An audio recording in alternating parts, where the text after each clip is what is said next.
Welcome to Hort Culture, where a group of extension professionals and plant people talk about the business, production, and joy of planting seeds and helping them grow. Join us as we explore the culture of horticulture. Hello, Hort Culture podcast listeners. We're back with another mini episode, and it's again me and Josh today talking about, we talked in a previous episode about Josh's experiences in Japan, and now we're going to talk about my experiences in Kentucky. But in a Japanese sort of way. With a Japanese-influenced art form. Josh, when I say to you, bonsai, what comes to mind? Karate Kid Part 3, the subplot about him rescuing the bonsai tree from the cliff. Yes. It lives in many a cultural memory, and I think it's pretty cool. But they're small trees, right? What? Oh, they are small trees. Does bonsai mean like? Well, first off, if I were a purist, which I am not. Bonsai? Bonsai. Like bone, like a bone in your leg or your skeleton or whatever. Bonsai. Okay. Bonsai is that's what they call it. Well, I mean, it's like a, celebratory yelling kind of thing. Right. But also, it's a very funny. You could tell there's some people it really grates on them when people call it that. I'm just happy when anyone even has a remote idea about it or any interest in talking about it at all. But yeah, that is an interesting component. So, but it roughly translates to a tree in a tray or container. Huh. So a literal people. Yes, bonsai. And so it's. I think a lot of people think that bonsai is a type of tree, and it is not. Right. Okay. In the sense that a shade tree is not a type of tree. It's a place where it's grown, a way that it's pruned, a way that it's treated. So bonsai is a cultivation technique. It's not a species. Okay. So can any tree then, by extension, be bonsai? Well, is that how you use it too? Do you say bonsai like a verb? I say it like a verb. Okay. Yeah, I'm a bit of a maverick though, so I wouldn't go based on me, bad boy, if you will. Yeah. So in general, there are many, many, many species that can be grown as bonsai. So one of the more interesting things in like a outside of Japan context is trying native materials in their native environments. Because generally speaking, when people think of a bonsai, what comes to their mind usually is a type of Chinese juniper. So Juniperus chinensis, either the Kishu foliage or the like a procumbens is available in a lot of garden centers. It's the small foliage. But bonsai in general is a technique for keeping the tree small in the first place. Okay. So would you say it's a type of pruning? Well, Josh, it's a whole suite of techniques. And so I would say one of the most important pieces of the process for keeping the tree small is constraining the root system. Okay. Pruning the foliage is important too, in a number of ways. But constraining the root system is the way that it allows the branches to grow with shorter internodes, so the leaves are closer together, or the needles end up being closer together on the branch, and it's not long and leggy. And that ends up producing this thing that looks like a tiny tree, a giant tree in a tiny form. I see. Because they have like the little leaves, or they look like little so leaves. the process of pruning, the process of doing other kinds of those types of interventions, pruning the roots, ultimately results in a smaller leaf size. So in other words, if you planted, let's say what would be a good example? Like a beech tree. If you put it in the ground, and as it's growing quickly, or even as it's growing in general, if you plant it outside, it's going to have pretty big leaves. Half the size of a playing card, maybe. If you put it in bonsai cultivation and you do some of the pruning techniques that are involved, you can actually have the plant grow smaller leaves over time. Interesting. And the internodes, so that's again that space between where the points where new growth comes out, so it kind of generates branching eventually, become shorter and shorter. And it's all about that process of kind of slowing things down. But you can attempt to grow just about any species in bonsai cultivation. And there's a lot of unexplored species or things that have been underexplored. Now there are limits to everything. Like one of the more challenging species, I think, in the United States at least, is the different quercus species. And the reasons for that are, one, they tend to have very large leaves in the first place. And so you can shrink a leaf, but it's like a relative amount. If you start out with a medium-sized leaf, you can get it really small. If you start out with a big leaf, you're just going to get it to a medium size. So that's one challenge. The other challenge is it tends to put down this big old taproot as part of its growth habit. And it's particularly important for stability and as compared to other species that can kind of tolerate a taproot reduction more. It's sure. So, but I have some oaks that I'm trying, some chestnut oaks that I'm trying to grow in that method with this other techniques or whatever. But that leads me to a question. Is there a level, like, do you have to start these from seed? Is there a level of maturity that you can start working with to kind of not have to work from seed? Yeah. So the OG bonsai were collected trees. And they were collected from environments like the mountain side, where you would go and dig up an ancient tree and put it into a pot. Oh, like it was because of where it was grown, it was restricted to Correct. that size. Okay. And so that's an interesting component, is that the weather, the availability of nutrition particularly and water secondarily, and maybe most importantly, the availability of space and organic material and stuff for the roots to occupy a space naturally dwarfs the tree. So many of those species that you see that are like these, the classical, like really high level bonsai that have a lot of dead wood that's white and twisted and crazy, if like it's a juniper, those would be ancient trees that grew in a really constrained environment for a really long time. And it was kind of like back in Japanese instruction period, more like of a guild sort of semi-feudal system. It was like part of a process, like part of a kind of a learning process to go up on the mountain, find the tree, bring it back, cultivate it, take care of it, etc.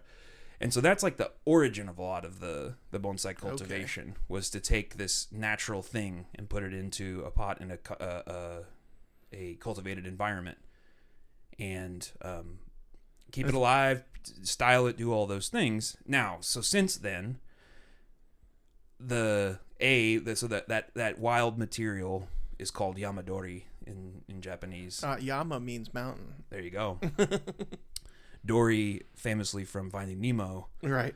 Just keep swimming. But so the yamadori is just kind of used as this wild collected term, and there is a lot of yamadori. There's a lot of wild collected material collected out of like the Rocky Mountains in the United States now, for instance. But generally speaking, a lot of that really high quality material in Japan has already been collected and is gone, and or the areas are developed or whatever. So that necessitated. So just to be clear, there's still a lot of people who are collecting or a decent number of people who are collecting trees and putting them into cultivation. And I would say the most expensive, highest level trees, in large part, are these like wild collected species that are at the size that they would be. And of note here, those trees, if they had not grown in that crazy environment, many of them would have been hundreds of feet tall. Right. So they're naturally dwarfed. And so in the process of doing bonsai, we're trying to kind of, if we're growing something from younger, we have to artificially do it. So to answer your actual original question, a lot of the stuff that I work with, I have grown either from seed or from cuttings. Mm-hmm. But in general, you're kind of growing it in a weird alternate system, like a nursery grower would grow it. Bigger container, faster growth, in order for the trunk thickness, the trunk caliper to increase, all that kind of stuff. But you're likely putting in some bends and some other things. You're not growing a straight, tall, perfect tree that's going to sell off of a nursery rack. Right. You're growing something that's a little more interesting, a little bit different. The root composition, etc. But yeah, so in general, the idea of you don't want a little tiny seedling to start. Sometimes you have to. It's the cheapest way for sure as far as money goes, but as far as time goes, you would be better off to go and buy, and you can buy nursery stock and convert it into a bonsai as well. That's a very common practice. Is there a certain size association with this dwarfing? Like, as far as, is there beyond a certain size, it's no longer considered bonsai? Like, are there boundaries? Yeah, interesting question. Yes, in some ways, yes. I think that that tension is always pushed. In bonsai shows, there are categories. Okay. And there's sort of like Mame, which is tiny, and then like Shohin, which is or not a middle size. It's very small. It's like under 8 inches tall from the bottom base of the pot. And then it goes up through these other categories. And then there's like super jumbo categories too, where I would say generally it would be rare to see one that was, 5 or 6 feet tall from the top of the pot. Okay. But there's this whole other art form coming out of out of China, which influenced and kind of, there's always the back and forth. There's also this practice of miniature trees from all over Asia and likely all over the world. But there's this more famous one called Penjing out of China, which is generally larger trees than bonsai, but not full size. I so see. It would be like, 6 or 8 feet tall, maybe. Okay. And so I just this past year I was able to visit the National Bonsai and Penjing Museum in Washington D.C. at the National Arboretum in Washington D.C. Wow. It is incredible. Their Penjing side was closed. What time of the year were you there? November. Okay, so late fall. But that opens up another point that people don't necessarily realize. They think about these bonsai trees and they think of the little twisted jades and ficuses at the Lowe's or the home center. Almost all of my trees will spend the overwhelming majority of their life outside, even through winter, even through summer. They are not houseplants. They don't get brought in. They might get some protection from really, really cold, teens Fahrenheit temperatures. But that might be more just a covering or something. Covering, you could consider, bringing him in if it wasn't, if it's not too much of a pain. But yeah, that's another thing that people don't realize necessarily. They think of it as these, kind of house plants, but in reality, if you are growing a species in a place where that species is hardy, even growing it as a bonsai, it will be hardy in that environment. Okay, so it's not babied or like. It's definitely not babied. It might be. It's honestly, maybe it's even more. Well, a little bit of. You're kind of intervening in a way where you're limiting it, so it's kind of getting a more difficult or robust kind of existence. Yes. I mean, there's you're managing for pests and stuff like that. It is in cultivation, so in some ways it gets a little bit nicer treatment than it would, a lot nicer treatment than it would in the wild. You're watering it likely every day, but at the same time you are trying to keep it small, and so there is this restraining, slowing down of all those processes involved. But overall, you want it to experience dormancy, and you want it to experience the cold effects. Yeah, right. In the way that it would in the because it's important for the health of the tree overall. Is there a method to basically is it the tray that is doing the bulk of the work and limiting the root potential growth, or is there root pruning, like air pruning? What's happening? I would say that the handling of the roots is probably the central principle or the central thing that makes bonsai happen. Okay. But it's not the only part of it. It's almost like the trees are sort of like the ingredient prep. I'm sorry, the roots are the ingredient prep part of cooking. You're pulling everything out, you're measuring it, you're getting everything set up, you're getting ready to assemble it. If you do that well, the cooking part is important, but it's way easier. Yeah. And so in the same way, if you manage those roots and you keep them pruned, yes. So like every 2 to 7 plus years, you're going to take the tree out of the pot. You're going to remove, depending on the species, 50 to 80% of the roots. Wow. Put it back into fresh soil, either in that same pot or you maybe downsize or upsize a pot, depending on what the goals are. But it is aggressive. That is intense. For like a maple tree or a beech or something that moves a lot of water, it's shocking to see how many roots. Like it's like if the container's the size of like a casserole dish, you're gonna put back in like I keep going back to playing cards, but like a root mass that's the size of like 2 decks of playing cards. Yeah, that is intense. 'Cause when I went through like an arborism class, it was kind of the rule of thumb for this is above ground pruning, but there's very much this acknowledge of balance and as above and so below. So I wasn't expecting something that big, but the rule of thumb was always 25% for pruning. No more than that, or else just stressing the tree. And if there's like some pressing reason, you can go up to like a third, but that you should leave the tree alone for a long time afterwards to recover. So 80%, I mean, it sounds to me like That's how you kill a tree. Or Yeah. something. Well, I think it's kind of, the bonsai process in some ways is a controlled stressing of the tree.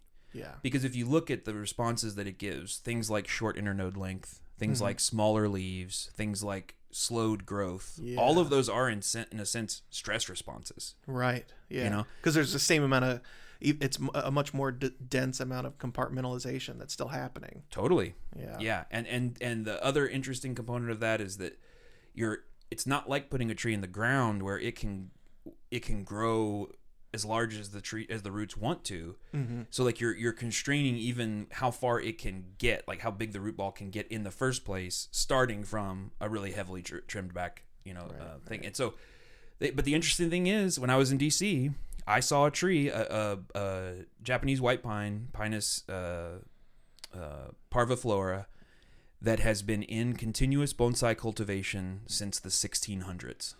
Good Lord. It's been through 7 generations of Japanese practitioners until the 1960s.